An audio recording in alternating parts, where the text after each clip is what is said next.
Greetings ladies and gents, and welcome to this match video for Mud's mission taken from the website Royal Road. As always, I hope that you all enjoy this episode, and if you do, please consider supporting the channel. Also, all of these episodes will be available as a podcast on the various different podcast platforms. All the links will be down below. Chapter 9, Mucus Mash. Retreating to the relative safety of the canopy, the mud golem silently observed the area around the dead buck. Moments later, a trio of brownish-grey furred creatures came slinking through the underbrush, sniffing the air curiously. Best match, Grey Wolf. Beast, Grey Wolf, a medium-sized mundane predator native to the woodlands of the civilized continent, travels in packs and utilizes group tactics in combat. Medium low-risk class. Tier 0. Examining the immediate surroundings, the wolves approached the red deer. After a few inquisitive sniffs, the lead wolf bit into the carcass. Moments later, the accompanying wolves followed their leader's example and began to feast. Observing all of them from between two branches, Mud was conflicted. Killing the three predators would surely be a massive boon to its leveling efforts. Not only were there higher risk class predators, but they were also three of them. Triple the targets, and therefore triple the earnings. The only problem was that there was also triple the threat. Or perhaps even more than triple the threat. Dictionary warned of something called group tactics. If only a single grey wolf had appeared, the golem would have enthusiastically attacked it. If there were two, it might still have risked the ambush, but with three strong enemies before it, Mud decided to display the better part of valor and discreetly withdraw. Considering how to continue hunting, Mud decided to travel opposite the direction of the nearby human town that he had spotted from the treetops. The only human that Golem had seen so far had been fully capable of killing it, but that wasn't the primary reason for its concern. The true cause of its anxiety had been Dictionary's assessment of humans. Sapient human, medium-sized mundane predator which can survive in any known climate. Humans vary wildly in capabilities, but are noted for their curiosity, ingenuity, and coordination. Between low and extreme risk class, between Tier 0 and Tier 10. Aside from humans and demons, the highest tier that Mud had discovered were body parts from a Tier 8 beasts in Silthlaw's collection. The descriptions of the high-tier monsters, such as adult fire dragons and Nephilim, had been suitably terrifying. If humans were capable of surpassing even the formidable level of power, then Mud absolutely did not want to engage them unnecessarily. At least, not until it learned how to tell the powerful ones apart. Mud continued traveling silently through the treetops, deeper into the woods. As the sun dipped towards the horizon and the sky became tinted red, Mud finally spotted a suitable target. Sitting alone beside a shallow brook, jiggling mound of green, slightly smaller than Mud itself, slowly absorbed a tuft of grass. As usual, Mud fed the description to its trusty skill dictionary and waited its reply. Best match? Green slime. Magical beast green slime. A small-sized magical predator with an amorphous body that appears spontaneously in areas with high levels of plant elemental mana. Highly aggressive, but with poor senses. Slimes attack by engulfing enemies. Low risk class, Tier 1. Mud was momentarily confused by the description. The green slime had a higher tier than the grey wolves, yet a lower risk class. Until now, Mud had assumed that the higher tier creature would automatically be more dangerous in combat, but it seems that was not the case. Considering the golem tried to rationalize the contradiction.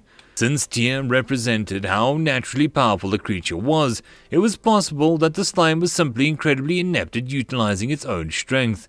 Conversely, while the grey wolves wasn't particularly dangerous foe on its own, the fact that it traveled in packs and effectively made the most of its strength made its risk beyond its tier. Satisfied with that explanation, Mud positioned itself above the wriggling emerald ooze.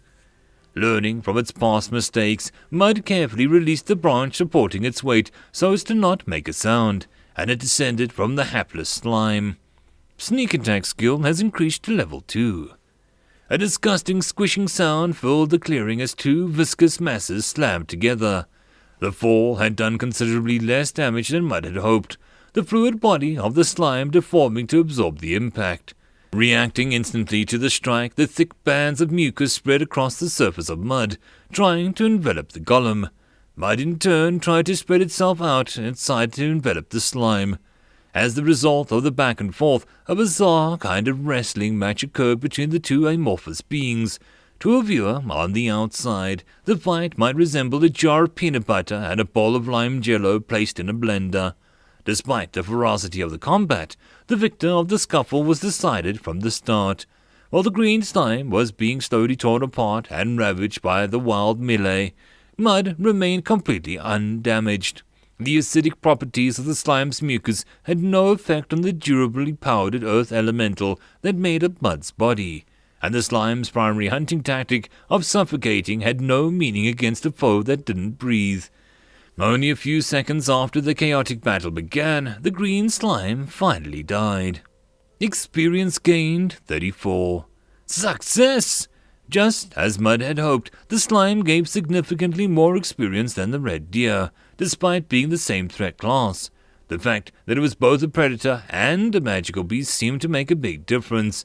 Even better than the large reward, Mud found that it was perfectly suited to fighting this enemy. The slime's primary method of attack were completely ineffective against the construct. Tearing and slashing attacks, which were most dangerous to Mud, were completely impossible for the slime's anatomy. Thinking back on the description, Mud surmised that this was likely an area with high levels of plant elemental mana, and there were likely more green slime in the surrounding area. Taking one again to the trees, Mud began hunting the slimes in earnest. Later that night, Mud finished off his third slime. Experience gained 37. Mud Golem species increased to level 2. Skill points increased to 1. Mud examined the new information with interest and called up his status. Name, Mud Golem, Level 2 Mud Golem. Class, None. HP 5 out of 6. SP 0 out of 0. MP 100 out of 120. Spells. Skills 1. Climbing 2, Housework 7, Mathematics 1, Sneak Attack 3, Stealth 3, Unarmed Combat 3, Amorphous Form Rare, Dictionary Unique. Status effects, incomplete, inarticulate ruins. Several of Mud's skills had increased during the hunting, while it was hard to tell for certain. Combat-related skills seemed to level faster when it fought with stronger enemies. Despite culling 5 rats, it had gained no skill points, yet against only 3 slimes, it had gained levels in sneak attack, stealth, and unarmed combat. Mud was pleased to note that, along with its level, the HP and MP had increased in a small amount. So far, they hadn't needed to use MP, but HP was a valuable resource. Opening up the skill point screen, Mud contemplated what to buy. Skill name, Enhanced Skill, Dictionary Unique. Requirement, use dictionary skill 100,000 times. Subsequent interrogation. Requirement, amorphous body composed primarily of a single homogeneous material. Psionics. Requirement, 10 plus maximum mana and a disciplined mind. Earth magic. Requirement, 10 plus maximum mana and earth affinity granted from Constitution. Fire magic. Requirement, 10 plus maximum mana and fire affinity granted by Constitution. Water magic. Requirement, 10 plus maximum mana and water affinity granted from Constitution. End of chapter. Chapter 10. Berger. Today, many would find it difficult to imagine a world without the Akashic records. When they first learned that there was in fact a time before the records exist, many students of history act with shock and doubt. How could someone fight if they couldn't keep track of their health? How did they identify illness and diseases without checking their status? Well, these were legitimate problems which the pre-record sapiens had to contend with. Other questions I often hear, such as, how could they survive without levels and skills, or how did they perform magic without any mana, show a common misunderstanding of what the Akashic Records actually is. The record is, as the name suggests, a source of information. It is not directly a source of power. Ample historical evidence from the ancient empire shows the levels, stats, magic, and skills did in fact exist as we know them. They were, however, referenced in much vaguer and imprecise terms. Rather than simply stating what level at tier the great warrior is, the myths from the era would instead demonstrate strength by a comparison of example. They might say the warrior was strong enough to kill a dragon, or that he could defeat 1,000 men alone. What the Akashic records provided for the world was clear information about themselves and advice on how to improve. Excerpt from the history of the Akashic records. Once again, the list of available skills was massive. After a quick check, Mud confirmed that, aside from the two options that top of the list, there was nothing that it hadn't seen before. Weighing its options, Mud's interest was drawn immediately to Enhanced Skill Dictionary Unique. Dictionary had been an indispensable ally for Mud. Without it, there would no clear way to identify threats or quickly learn about the world. The skill did, however, have an annoying flaw. Despite Mud's best efforts, Dictionary refused to activate for names. Every time the golem encountered a name of a historical figure or a place in its research, it was frustrated by the Dictionary's failure to activate. Similarly, no matter how carefully Mud described her home invaders, the skill would simply reply, best match, human, and not their proper names. If the dictionary could be enhanced to describe the names of objects, its value would increase even higher. In particular, such an upgrade would allow the skill to identify the threat's class of specific individuals. Unfortunately, there was no way to know exactly how it would actually change. It was entirely possible that the skill would enhance in a way that was completely useless to Mud, such as automatic activation or allowing multiple descriptions at the same time. Because of the way the upgrade option was phrased, Dictionary could not be used to describe the enhanced skill and learn what it would be like. It seemed somehow fitting that Dictionary had failed in the very moment that it was able to be improved. Another problem was spending the only available skill point of the enhancement, that it was highly unlikely that the enhanced skill would be directly useful in combat. The primary goal in hunting was to increase combat ability after all, and with that in mind, the golem shifted focus to the other new option on the list. Substance Integration Rare. According to the dictionary, R and the symbol meant that the skill was rare, which meant that it was capable of directly modifying the skill holder's constitution. Similarly, U indicated that the skill was a unique rank, and the being could only have one unique skill in their life. Pushing aside the unease that may have wasted an only unique skill on something useless, Mud considered his new skill. Skill Substance Integration Rare allows a monster with a homogeneous amorphous form to absorb materials which match their own composition to increase their mass. Depending on exactly how it functioned, the skill could be incredibly powerful. Would Mud be able to absorb any kind of dirt, or only powdered elemental? The former would allow nearly unlimited easy growth, while the latter seemed much more difficult to obtain. Would its HP and strength increase with its mass? Being the size of a town wouldn't do much good if it couldn't move from its own weight and it still died from having 6 handfuls of mud removed. Would it activate automatically or was it manually controlled? Contingent on the answers of these questions, the skill could either be unbelievably powerful, useless, or even detrimental. Similar concerns plagued Mud regarding magical skills. While they sounded incredibly useful, there just wasn't enough information to work with. What if it needed something else besides a skill for magic to work, which was impossible to obtain? What if it required some other prior ability to use magic, like the ability to speak?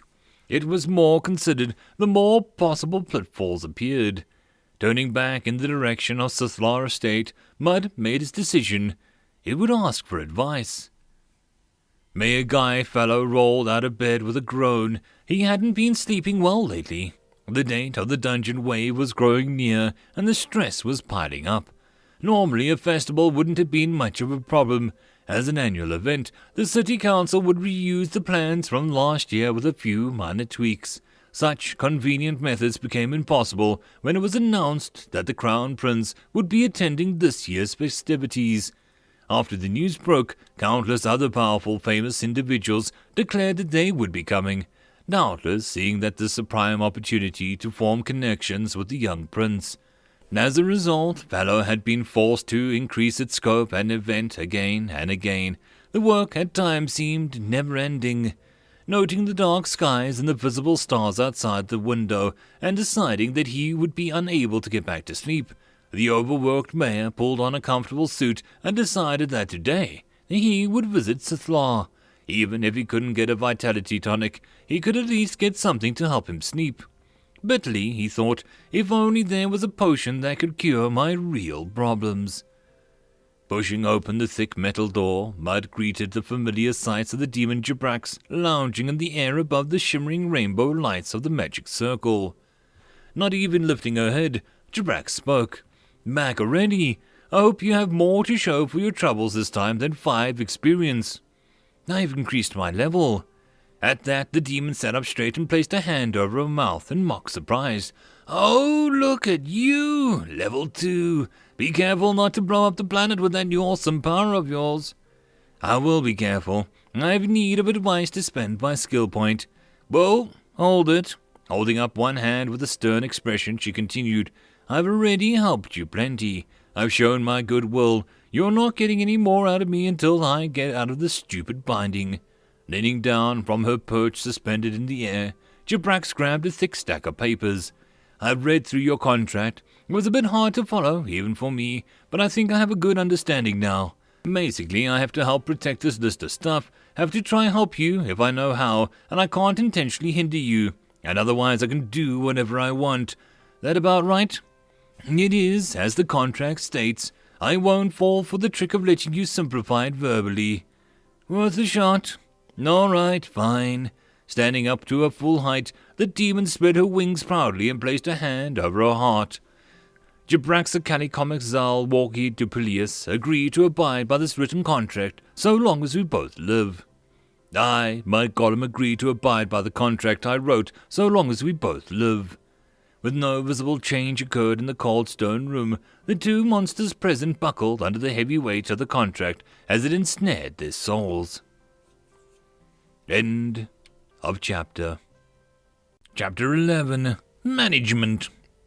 Under the pale moonlight as the city slept, a certain slim youth crept out of a grandfather's shop in a deserted back alley, shifting the boggy burlap sack on his back. The delinquent rubbed his thin goatee and smiled to himself. "With this, I won't be taken up by some weakling, cowardly sneak attack," he thought. "Last time I had prepared under the assumption that we would simply be pilfering an abandoned house. That's the only reason that sneak got the better of me. That idiotic slime should have killed me when it had the chance. I'll be the one who gets the last laugh." Bark once again shifted the large sack slung over his shoulder. Seeing nothing of note, he locked the door behind him and trudged silently into the night. "This time it'll be different." Taking only a moment to recover from the expected pressure on his soul, Mud set to work dismantling the ruins surrounding Jibrax. While it would be much faster to destroy the ruins by simply wiping them away, the golem's instinct screamed in protest against such a course of action. Instead, Mud carefully adjusted the lines of the oily granular regions which made up the rune works, modified it in such a careful way that it would be a simple matter to reactivate and reuse the magic circle of binding in the future, should the need arise. Of course, such utilitarian motivations were secondary to Mud's orders to protect his master's possessions, which certainly included the valuable array.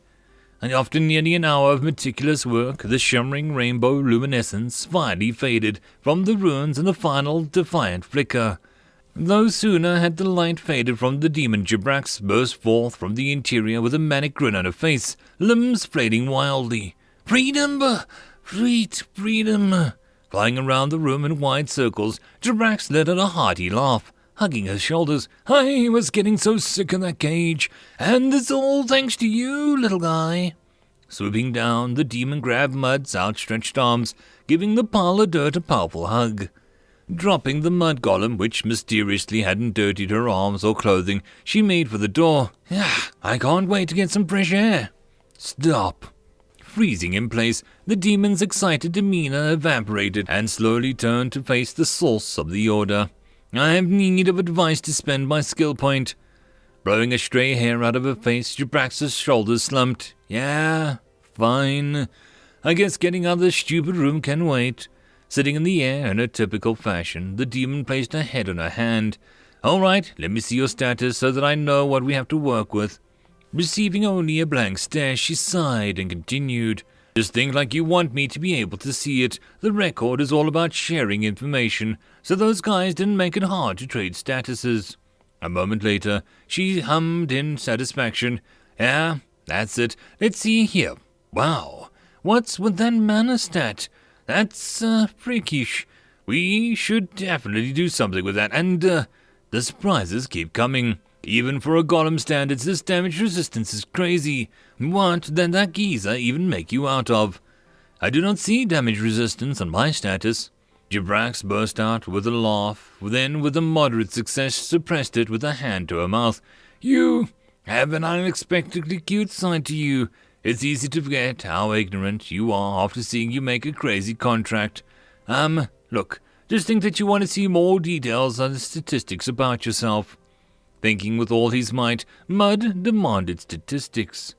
Physical, strength 5, speed 5, stamina unknown, toughness 1000, coordination 15, recovery 20, mental, logic 20, processing 20, focus unknown, resistance 10 apostrophe, ingenuity 20, affinity 100.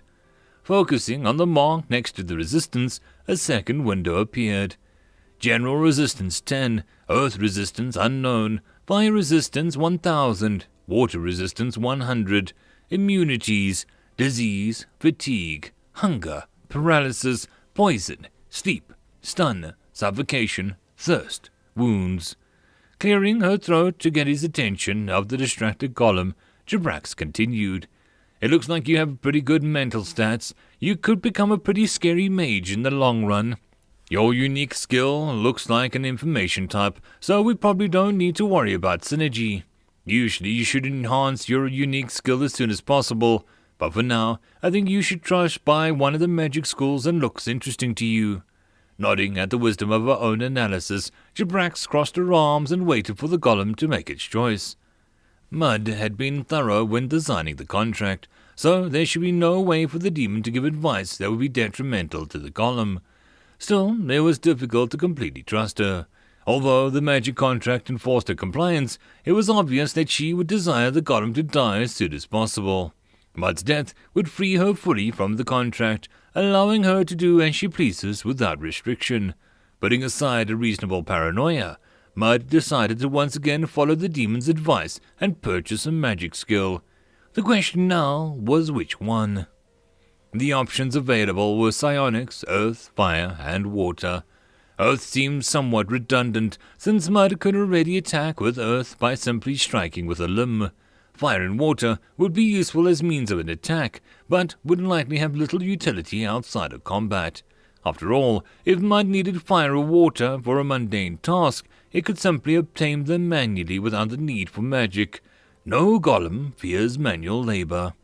A skill that would provide a means of attack as well as utility that would not be easily replaced by simple labor is what Mud needed now.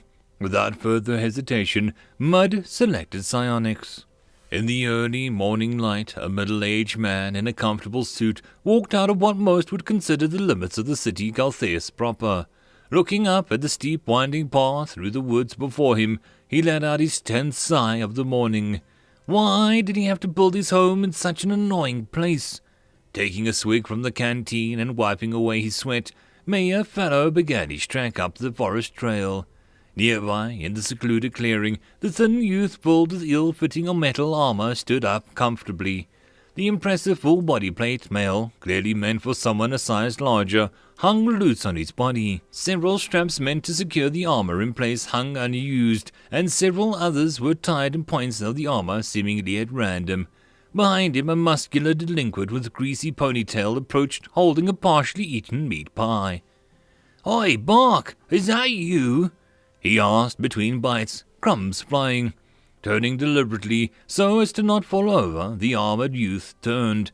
When he finally managed to get a new arrival in his sights, He scowled. Jericho, I told you to come ready for a fight this time. Scowling, he replied, Yep, that's why I made sure to eat before we set off this time.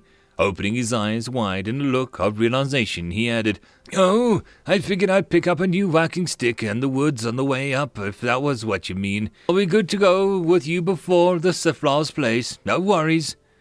Smiling with a piece of meat in his cheek, Jericho slapped his best friend on the back good-naturedly.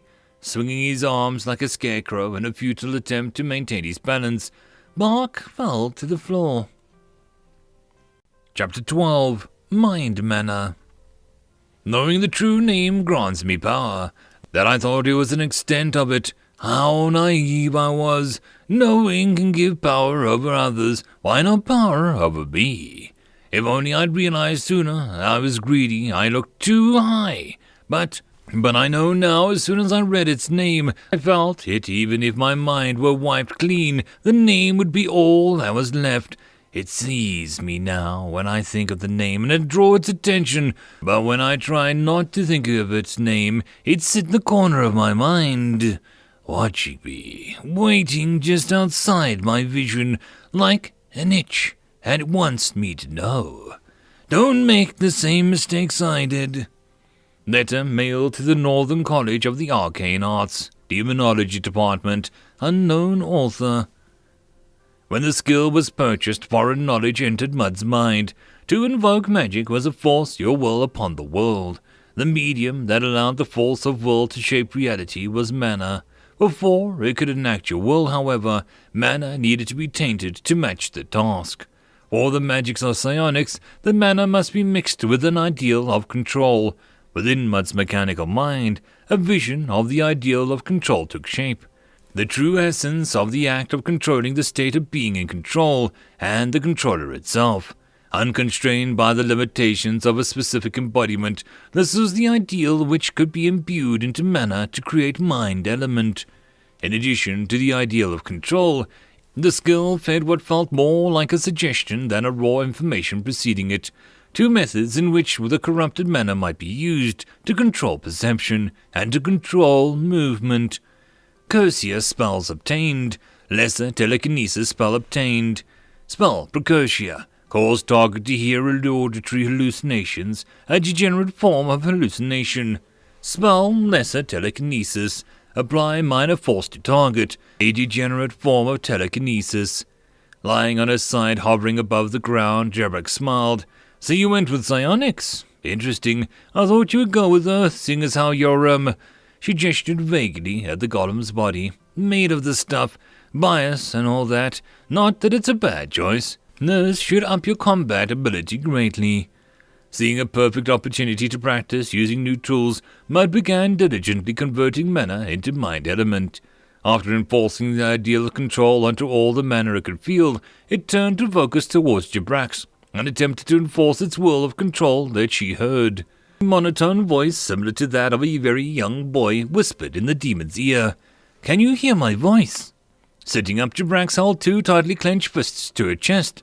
"Oh, that's cute. You sound like a little kid pretending to be a construction in a game of pretend.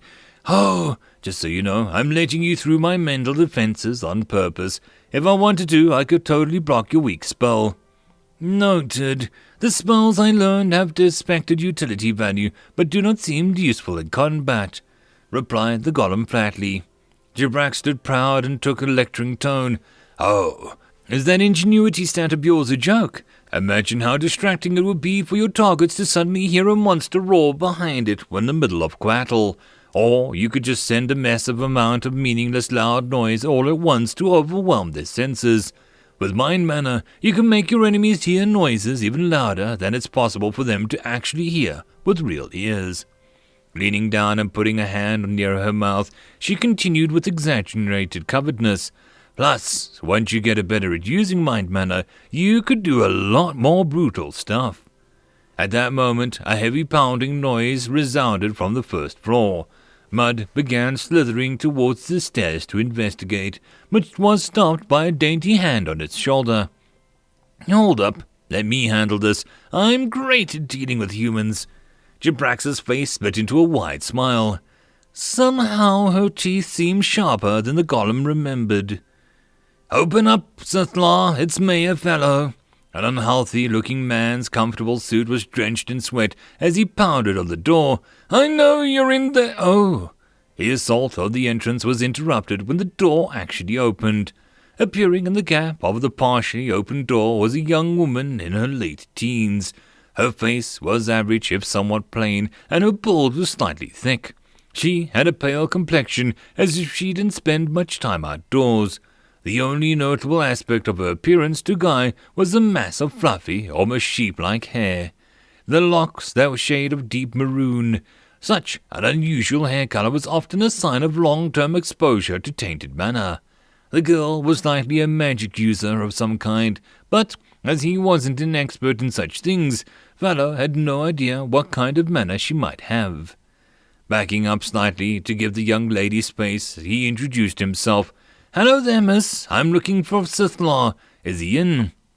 The girl looked him up and down before replying. "Are you a salesman? Uncle Sithlar isn't interested in buying anything, or joining a cult, or signing up for a newspaper, or whatever it is that you're pushing." Laughing at the misunderstanding, he waved his hands. "Oh, no. I'm actually an old friend of Sithlar's. I'm the mayor of the town here. My name is Guy Fallow." Guy extended a hand after wiping it clean with his handkerchief. "I didn't know Sithlar had a niece. What's your name?"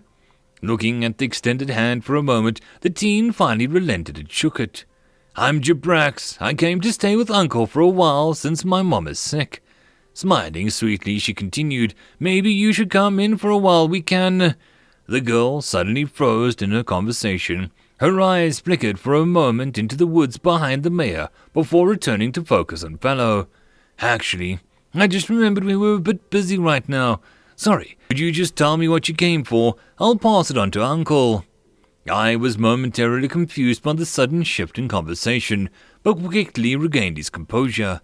The girl probably realized that it was a bad idea to invite a strange man into her home who she had just met, even if he claimed to know her uncle. Taking it in stride, the seasoned politician decided to state his business and get back to his work. "I've been feeling a bit fatigued lately, and was hoping Sithlar would mix something up to help me with that. Either something to give me more energy, or to help me sleep. I'll pay, of course. If you tell him it's for Mayor Fellow, I'm sure he'll be willing to do something. I'll come back sometime tomorrow to pick it up." Nodding his head with a slight wave, the middle-aged man turned back towards the town. "Have a nice day, Mr. Brax, and nice to meet you." The thing that resembled the teenage girl smiled in return. "You too. Bye, Mr. Fellow." Closing the door, the demon frowned. "You're a lucky man, Mr. Fellow." Leaning stealthily towards the window, Jibrax peered into the woods and licked her lips. "If it weren't for these morsels arriving in just the right moment, you might have been eaten." End of chapter.